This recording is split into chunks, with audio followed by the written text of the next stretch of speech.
movement, ODM party, and serving as such and in various capacities therein, wish to state as follows. Number one, we continue to mourn the passing of our party leader, the Right Honorable Raila Amolo Odinga, who passed on about 2 months ago.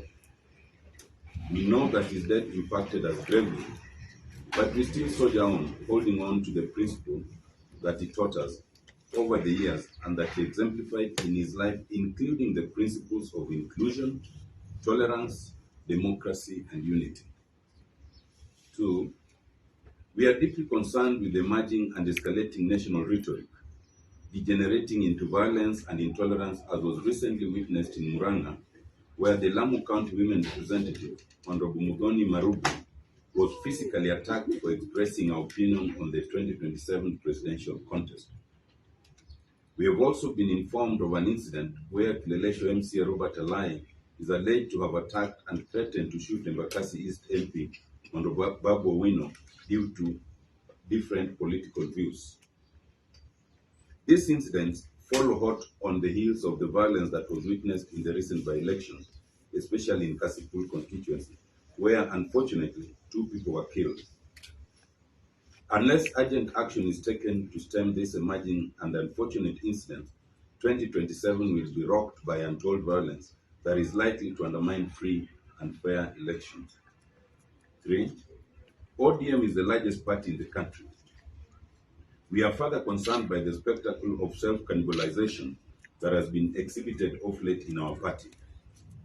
It is testament to how much we miss the wisdom and iconic leadership of our departed leader, Right Honorable Raila Odinga, that divisive rhetoric has taken over our politics.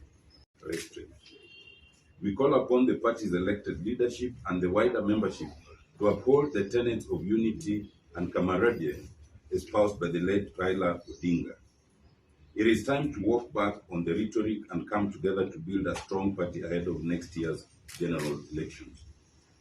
Given the positions of trust bestowed on them, we urge the party officials, including Secretary General Senator Edwin Sifuna and the National Assembly Minority Leader, Honorable Junaid Mohammed, to desist from public verbal slurs and return to the table for internal discussions. We encourage the party leader to call for an internal spitting session to avoid the ongoing madness. Number 4, even as we appear to self-cannibalize, we can't help but curiously observe that small parties are aggressively and strategically moving to occupy the spaces previously held by our beloved ODM party.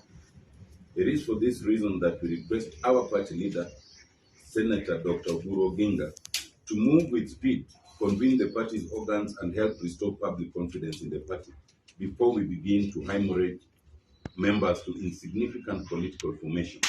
The current intolerance does not augur well for a revolutionary movement that the Right Honorable Raila Odinga founded on the ideals of democracy, free speech, and justice.